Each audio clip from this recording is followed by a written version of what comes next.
আসসালামু আলাইকুম। আজ আমি দেখাবো খুব সহজে আর ঘরোয়াভাবে আলু দিয়ে মজার মাছের তরকারি রান্না। কম মশলায় আর কম সময়ে এমন স্বাদ হবে যে ভাতের সাথে বারবার খেতে ইচ্ছা করবে। চলুন তাহলে দেখে নেই পুরো রেসিপিটা।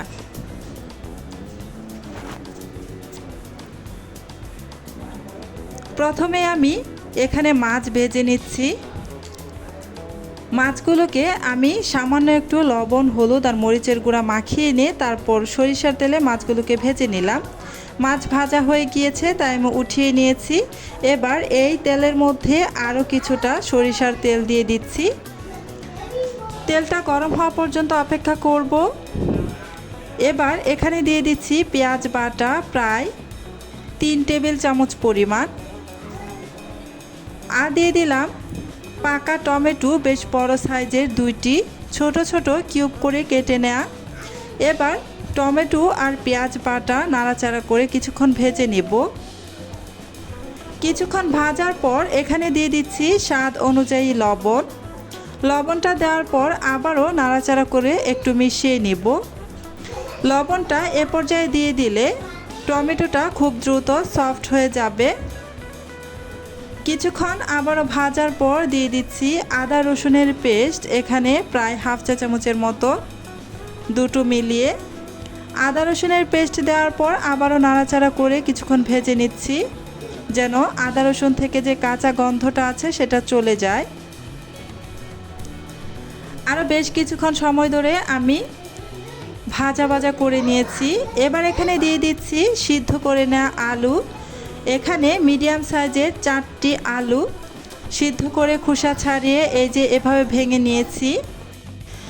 আলুটা দেওয়ার পর আবারও বেশ কিছুক্ষণ সময় ধরে সমস্ত কিছু একসাথে নেড়েচেড়ে মিশিয়ে নিয়ে ভেজে নিব। এখানে এক্সট্রা কোনো পানি এ পর্যায়ে দিব না, পানি ছাড়াই কিছুক্ষণ ভেজে নিতে হবে। চুলার আঁচ অবশ্যই মিডিয়াম টু লো আঁচের মাঝামাঝিতে রেখে তারপর নেড়েচেড়ে ভেজে নেবেন।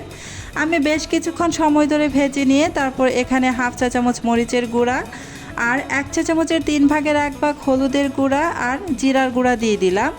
আরও 1 চা চামচের 3 ভাগের 1 ভাগ ধনিয়ার গুঁড়াও দিয়ে দিয়েছি।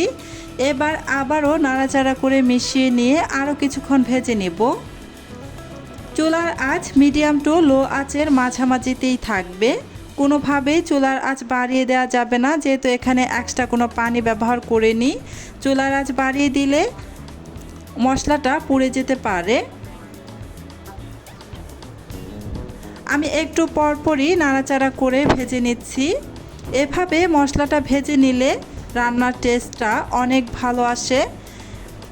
এবার এখানে দিয়ে দিচ্ছি ভেজে রাখা মাছগুলো দেওয়ার পর আবার একটু নেড়ে মিশিয়ে নিচ্ছি। এগুলো খুব ভালোভাবে আমার কষানো হয়ে গিয়েছে। এবার এখানে আমি পর্যাপ্ত পরিমাণে ঝোলের জন্য পানি ব্যবহার করব। এখানে প্রায় 1.5 কাপের মতো পানি দিয়ে দিচ্ছি। খুব বেশি পানি দেওয়া যাবে না,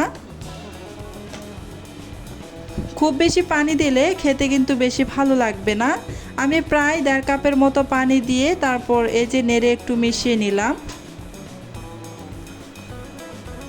এবার চুলার আঁচ মিডিয়ামের থেকে একটু হাই ফ্লেমে রেখে তারপর রান্না করে নিব প্রায় 5 মিনিটের মতো। তাই ঢাকনা দিয়ে ঢেকে দিব। এখন প্রায় 5 মিনিট পর ফিরে আসছি। এই তো প্রায় 5 মিনিট পর এবার আমি ঢাকনাটা খুলে নিচ্ছি। রান্নাটা কিন্তু আমার হয়ে গিয়েছে। আপনারা আপনাদের পছন্দ অনুযায়ী ঝোলের পরিমাণটা রেখে দিবেন, তবে এই রান্নাটায় ঝোলের পরিমাণ কম হলে খেতে ভালো লাগে। এই তো আমার রান্নাটা হয়ে গিয়েছে, এবার নামিয়ে নিব। আপনারা চাইলে লাস্ট পর্যায়ে এসে এখানে কাঁচা মরিচ আর ধনিয়া পাতা কুচি দিতে পারেন। দেখলেন তো খুব সহজে আলু দিয়ে মজার মাছের তরকারি তৈরি হয়ে গেল। আপনারা বাসায় অবশ্যই একবার এভাবে বানিয়ে দেখবেন, আশা করি সবার খুব ভালো লাগবে। ভিডিওটি যদি ভালো লাগে তাহলে অবশ্যই লাইক দিন, কমেন্ট করে আপনার মতামত জানাবেন। আর এমন সহজ ও মজার রান্নার রেসিপি পেতে চ্যানেলটি সাবস্ক্রাইব করে পাশে থাকা বেল আইকনটি চাপুন। সবাই ভালো থাকবেন, সুস্থ থাকবেন। আবার দেখা হবে নতুন আরও একটি মজার রেসিপি নিয়ে। আল্লাহ হাফিজ।